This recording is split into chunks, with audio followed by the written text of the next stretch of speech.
Hello students, how are you? Doing well? Dear students, we are starting our class today and we are discussing about personal letter in today's class. तो आज हम देखते हैं कि भाई personal letter को हम कैसे लिखते हैं बहुत ही इजी वे में, और उसमें क्या क्या फॉर्मेट में क्या क्या रहता है, किस तरीके से हमें उसको लिखना है ताकि हम आसानी से एग्ज़ाम के लिए प्रिपेयर होकर के जाएं और अच्छे से अपना पर्सनल लेटर अटैम्प्ट कर सकें। तो क्वेश्चन इस तरीके से आता है हमारा। क्वेश्चन एग्ज़ाम के अकॉर्डिंग ही मैं करवा रहा हूँ आपको। तो यू आर सुनील मेहरा 170 शास्त्री नगर दिल्ली, ये आप यहाँ के आप रेजिडेंट हो, ठीक है। तो आपको यही जो आपका एड्रेस दिया होता है इसको ही यूज़ करना होता है। Write a letter to your younger brother Kunal advising him to take part in the games.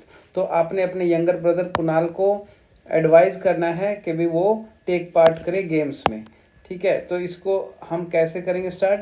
सबसे पहले तो हम जो एड्रेस हमारा ऊपर दिया हुआ था क्वेश्चन में वही एड्रेस यहाँ पे उतार देंगे, 170 शास्त्री नगर दिल्ली।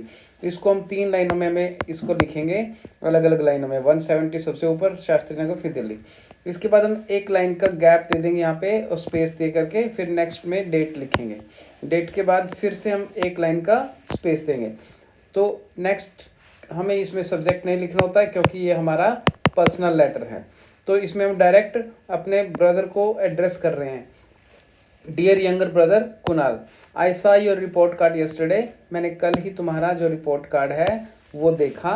आई was very glad to see, मुझे बहुत ज़्यादा खुशी हुई, that you have again topped your school, कि तुमने दोबारा से अपने स्कूल में टॉप किया है। First of all I congratulate you on your success. सबसे पहले तो मैं तुम्हें कॉन्ग्रेचुलेट करता हूँ तुम्हारी सक्सेस के लिए। However I have come to know that you have become a book worm. I have come to know, भाई मुझे इस बात का पता चला है कि you have become a book worm, कि तुम एक किताबी कीड़ा बन गए हो। You don't devote any time to games, और तुम गेम्स को कोई भी टाइम डिवोट नहीं कर रहे हो, कोई भी टाइम नहीं दे रहे हो गेम्स में। It is true that study is very important in life. ये बात बिल्कुल ट्रू है कि जो हमारी स्टडी होती है वो बहुत इंपॉर्टेंट होती है हमारी लाइफ में। But it is also a hard fact, लेकिन ये भी बहुत कटु सत्य है, बिल्कुल ये हार्ड फैक्ट है, that games are very important in life, कि भाई जो हमारे गेम्स होते हैं वो लाइफ में बहुत ही ज़्यादा इंपॉर्टेंट होते हैं।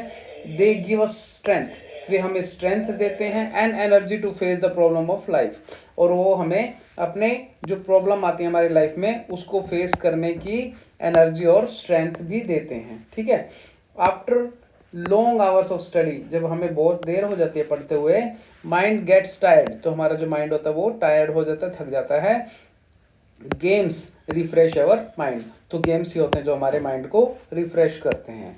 तो you have heard that all work and no play makes Jack a dull boy.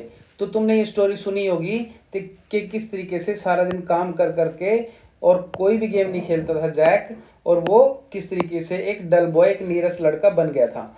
It shows that everyone should take part in the games regularly, और इससे ये पता चलता है कि सबको गेम्स में रेगुलर टेक पार्ट करना चाहिए।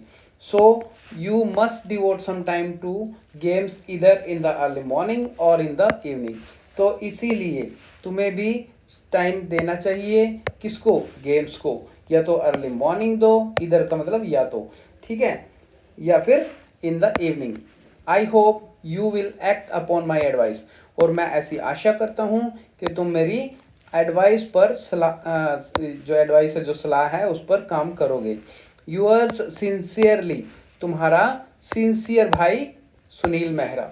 तो डियर स्टूडेंट्स, मैं इसी तरीके से आपको समझाता रहूँगा, और आप चैनल को सब्सक्राइब करें ताकि आपको सबसे पहले अपडेट्स मिलती रहें, और आपकी ग्रामर और जो जितने भी कंपोजिशन के चैप्टर्स हैं वो कवर हो सकें। Thank you so